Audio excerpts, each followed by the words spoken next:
Mga awit 139. Dito sa Magandang Balita Biblia, aking babasahin. Ako'y iyong siniyasat, batid mo ang aking buhay. Ang lahat kong lihim, Yahweh ay tiyak mong nalalaman. Dito po mga kaibigan, pag ating i-analyze, wala po tayong pwedeng itago sa ating Panginoon. Kasi mayroong mga lines sa scripture po mga kaibigan na kung hindi natin ipahayag ang ating kasalanan, hindi tayo maka-move on. Subalit kung ating ipahayag, so masarap yung ating pakiramdam. Kaya dito, no? Ang lahat na gawain ko sa iyo ay hindi lingid. Kahit ikaw ay malayo, batid mo ang aking isip, no? Pati ang isip natin. Kaya magtulungan po tayo, mag-pray po tayo na ang ating isip ay divinely guided, no? Na i-guide po ng ating Panginoon, kasi napakaganda pag ang ating isip ay na maaliwalas, no? So parang isang mga kaibigan, halimbawa kanal, no? So pag halimbawa kanal puno ng mga sachet ng shampoo, kung sachet ng kung ano pa man, coffee or what, napakahirap dumaloy. So ganun din po yung ating pag halimbawa maliwalas po yung ating isip, napakaganda, no? Kaya makibigan, isingit ko lang po na ingatan po natin ang ating mga basura. Huwag tayo tapon ng tapon kung saan, kundi itapon natin sa tamang lugar at sa tamang oras para maganda, no? Para malagay sa proper place. Kasi sabi po ng isang matalinong tao, sabi niya, clean and orderly, no? So pag clean and orderly ang ating magamit, yung ating isip ay maayos din po, no? Kasi hindi natin makita yung salasalabat or what pa, no? Tapos sa 4, di pa ako umiimik yung aking sasabihin. Alam mo ang lahat niyan, lahat ay di nalilihim, no? So ibig sabihin na sasabihin pa lang po natin, alam na po ng Panginoon, iniisip pa lang natin. Kaya wala tayong lihim na ano sa Kanya. Sa 5, ikaw laging kapiling ko, katabi ko oras-oras. Ang likas mong kalakasan, ang sa akin nag-iingat. No? Napagaganda, no? So, iniingatan tayo ng ating Panginoon. Number 6, nagtataka ang sarili, alam mo ang aking buhay. Di ko kayang unawain iyong karunungan. So, ibig sabihin na napakatalino na ating Panginoon, alam niya po ang lahat sa atin, no? Ito naman siya sa 7. Saan ako magpupunta upang ako'y makatakas? Sa iyo bang espiritu, ako ba'y makiiwas? Kung langit ang puntahan ko, tiyak na naroon ka. Sa daigdig na mapatay, mihimlay man ako'y ikaw din ang kasama. Kung ako ay lilipad, makalipad, umiwas na paslangan.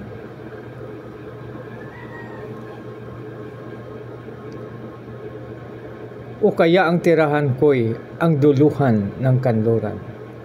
Tiyak ikaw ay naroon upang ako'y pangunahan.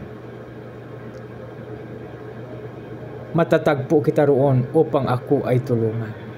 So saan man tayo mga kaibigan, wherever we are, ano man ating sitwasyon, ano man ang ating pinakamabigat na naramdaman, ang Diyos ay nandyan upang tulungan tayo.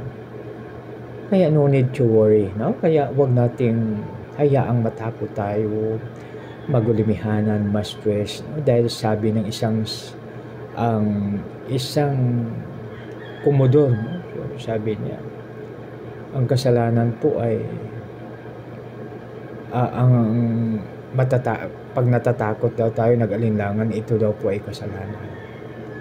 Yung ma-stress, kasalanan daw po. Yan ang sabi niya, based sa Biblia.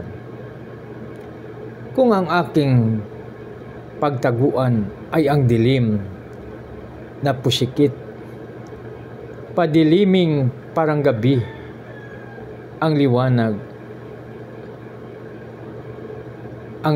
sa paligid. Maging itong kadiliman sa iyo hindi dilim, at sa iyong gabi parang araw na maningning. Madilim at maliwanag sa iyo ay pareho rin. So ibig sabihin na saan man tayo magtago, Anumang panahon, anumang sitwasyon, ang ating Panginoon ay nandyan upang tulungan po tayo. Kaya napakaganda. Ang anumang aking sangkap, ikaw o Diyos ang lumikha. Satya ng aking inay, hinugis sa akong bata. Pinupuri kita o Diyos, nararapat kang katakutan. Ang lahat ng gawain mo ay kangahanga, tunay sa loob ng aking puso. Lahat mo'y makikintal. Ang buto ko sa katawan, noong iyo ay hugisin, sa loob ng bata dooy iyong napapansin. Lumalaki ako noong sa iyo'y di nalilihim. So, napakabuti ng ating Panginoon dahil doon pa tayo sa sinapupunan ng ating ina. Tinutulungan niya tayo. Ginagabayan niya na tayo. Kaya napakabuti at napakadakila ang ating Panginoon. Pwede ba isang palakpak para sa ating Panginoon? Napakaganda. Ako iyong nakita na hindi pa man isinilang. Batid mo kung ilang taon ang taas ng aking buhay, pagkat ito'y nakatitik sa aklat na natalaan. Matagalang balangkas noong lamang ang may alam. Si Lord lamang may alam. No? Kaya sa ating buhay, nakadepende po sa Kanya. Tunayawi di ko kayang nasayin ang iyong isip. Hindi natin kayang basahin ang isip ng Panginoon. Ang dami ng iyong balak ay hindi ko nababatid. Kung ito ay bibilangin, ay sindaan ng buhangin. Sa siyo pa rin ako kung umaga sa magising. Dito mga kaibigan, pinapahiwatig na kung tayo parang close in natin ang ating Panginoon. Ibig sabihin saan man tayo, nung bata pa tayo, doon pa sa sinapupunan, iniingatan na tayo ni Lord. Tapos paglabas natin sa sinapupunan ng ating nanay, yung iniliwal na tayo. Kaya napakalaki ang utang na loob natin sa ating Panginoon. At sa ginamit niya yung ating nanay. Yan mga kaibigan. So, ang hangad ko, aking Diyos. So, ano ang hangad natin? No? Ano ang sinasabi dito na hangad? Aking Diyos. Patayin mo ang masama at ang mga mararahas ay iniwan. Iwanan akong pusa. Mayroon silang sinasabing masama laban sa iyo at kanilang dinudusta pati na ang pangalan mo.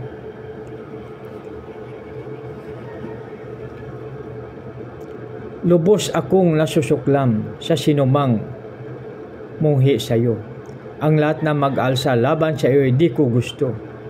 Lubos akong nagagalit, lubos din ang pagkasuklam. Sa ganong mataw, ang turing ko ay kaaway. O Diyos, ako'y siyasatin, alamin ang aking isip. Subukin mo ako ngayon kung ano ang aking nais. Kung ako ay hindi tapat, ito iyong nababatid. Sa buhay na walang hanggan, samahan mo at ihatid. Kaya napakabuti at napakadakila ang ating Panginoon, mga kaibigan. Mula pa na tayo ay nasa sinapupunan ng ating nanay, iningatan niya na tayo, ginabayan niya na tayo. Kaya napakaganda mga kaibigan. Kaya dahil dyan, so, mayroong gabay dito sa Bagong Tipan.